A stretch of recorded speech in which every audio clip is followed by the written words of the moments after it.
អ្នកទាំងអស់គ្នាអើយប្រពន្ធខ្ញុំទៅផ្សារក៏លេខឆ្វាច់ឃើញត្រីស្រស់នេះអូហូត្រីក្រហមនេះមើលទៅតំណើងមែនតែនអញ្ចឹងទៅមុនស្លោប្រពន្ធខ្ញុំរៀបចំហើយស្អាតអ្នកទាំងអស់គ្នាឥឡូវនេះយើងធ្វើការបើកភ្លើងដាក់ប្រេងឆាចូលដើម្បីធ្វើការអំពើងខ្ញីអ្នកទាំងអស់គ្នា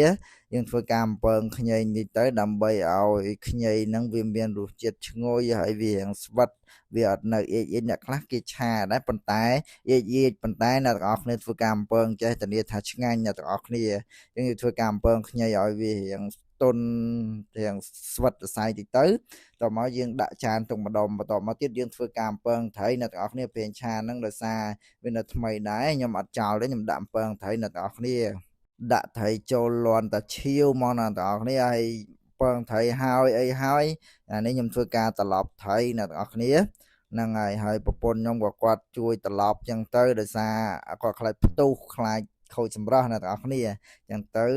យើងធ្វើការអំពងត្រីពេលអំពងត្រីឆ្អិននេះរៀបចំគ្រឿងហើយស្អាតយើងមានសៀងមានខ្ទឹមមានស្លឹកខ្ទឹមចឹងទៅដើម្បីធៀមក្នុងការឆាដាក់ធ្វើ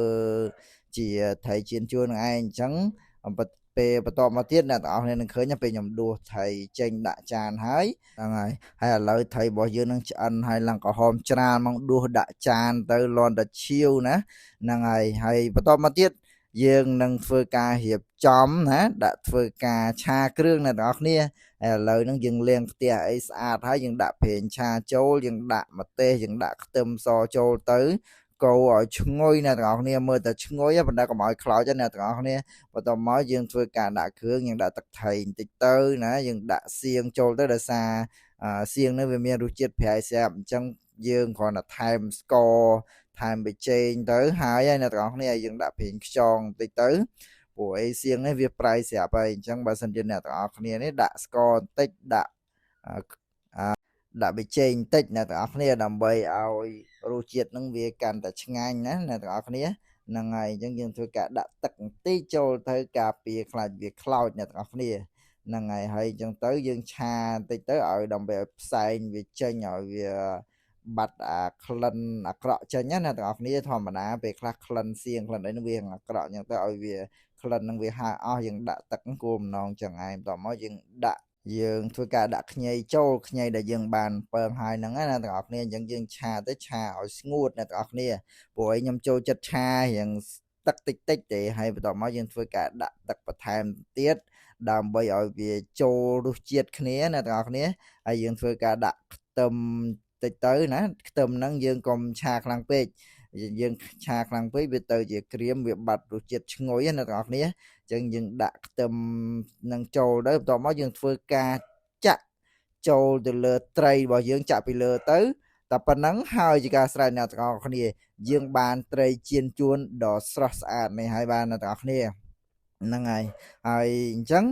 ត្រីចៀនជួនរបស់យើងឆ្អិនហើយណា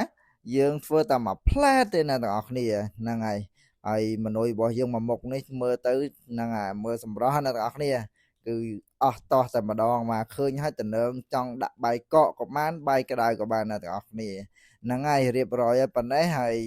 កុំភ្លេចបងប្អូនជួយចុច like subscribe នៅ channel របស់ខ្ញុំម្នាក់មួយផងដើម្បីទទួលបានការចែករំលែកនៅការធ្វើម្ហូបថ្មីពីពួកខ្ញុំទាំងអស់គ្នាហ្នឹងហើយអរគុណអ្នកទាំងអស់គ្នាហើយប្រពន្ធខ្ញុំរៀបចំជូនម៉ែទៀតហើយហ្នឹងហើយយើងធ្វើការសំបុនតិចទៅជាប្រចាំទៅដើម្បីទៅជាតិមុខអ្នកទាំងអស់គ្នាមិនថាជាតិនឹងឬជាតិមុខយើងធ្វើល្អទៅយើងមានក្តីសុខអ្នកទាំងអស់គ្នាហ្នឹងហើយខ្ញុំមានប៉ុណ្ណឹងសម្រាប់ចែករំលែកហើយបងប្អូនដែលអត់ទាន់ subscribe ជួយ subscribe ម្នាក់មួយផងណាអរគុណជម្រាបលាអ្នកទាំងអស់គ្នាជួបគ្នានៅមុខម្ហូបក្រោយៗទៀតអរគុណ